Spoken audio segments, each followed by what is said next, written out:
मी आता मॅच्युरिटीने वागायचं ठरवलंय, त्यामुळे मी तुम्हाला सॉरी म्हणतो.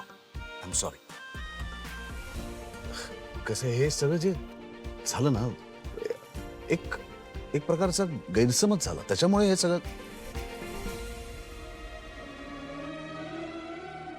अहो तुम्ही तुम्ही तुम्ही तुम्ही रडताय?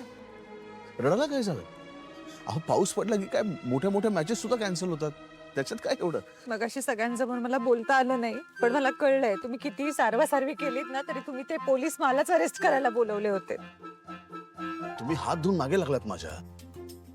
आज तुम्ही आंदोलन केलं, थेट घरी आलात माझ्या. घरी आले म्हणजे तुम्ही मला घरी बोलवलं म्हणून आले ना? हो पण मी रोहनच्या कुटुंबियांना बोलवलं घरी. हो मग मी रोहनसाठीच आले ना, भाऊ आहे तो माझा. आणि मला कुठे माहित होतं मी तुमच्या घरी येते. मुळात अधीराचा पिंट्या दादा तुम्ही आहात, समर राजवाडे, हेच मला मुळात माहित नव्हतं. आता रोहनची नंदीताई म्हणजे तुम्ही आहात हे मला तरी कुठे माहिती होतं? म्हणजे झाला ना, नावांमुळे घोळ झाला. आता कबूल करतोय मी, खरं सांगतो, जे झालं ना ते चुकीचं झालं. All sed and done. तुम्ही माझ्या घरी माझ्या पाहुण्या म्हणून आलेला, त्यामुळे तुम्हाला जो त्रास झाला माझ्यामुळे, त्यासाठी मी मनापासून तुमची माफी मागतो. I am truly very sorry. म्हणजे मी पाहुणी म्हणून आले नसते तर तुम्ही मला अरेस्ट करायला लावलं असतं ना? जाऊ द्या ना. आता आता आत्याबाईला मिशा असत्या तर काय झालं असतं? कशाला? सोडून द्या. नाही सोडू शकत.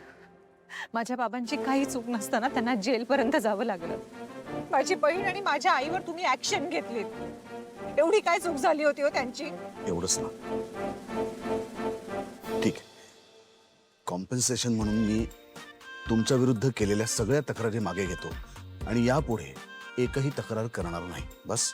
नाही, बास नाही, बास नाही, मुळात संपलं नाहीये सगळं. तुम्ही तुम्ही प्लीज रडू नका. हॅलो, हे घ्या, हे. अहो घ्या. अच्छा हा, हायजिन.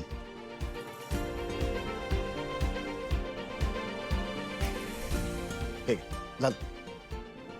ऐका, हे बघा, आपण ठरवलंय ते आपण पाळायचंय ना.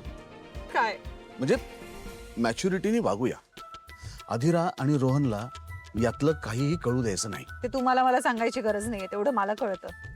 आणि मुळात त्यांना त्रास होईल ना असं मी काहीही करणार नाही. तुम्ही कसेही वागलात माझ्याशी तरी सुद्धा. मी चांगलाच वागतोय. म्हणजे आत्ता, आधी नाही. म्हणजे रोहनच्या नंदीताई तुम्ही आहात हे कळल्यापासून मी चांगलाच वागतोय असं म्हणायचंय मला. पोलीस त्यानंतरच आले होते. पण ते आधी झालं, मला नंतर कळालं. पण म्हणजे तेच, मला जेलमध्ये टाकायचा प्लॅन तर होता ना तुमचा? होता होता पण आता आता आता नाही हो. पण म्हणजे प्लॅन हाच होता ना. कशावरून तुम्ही दिलेला शब्द पाळाला? अरे बापरे.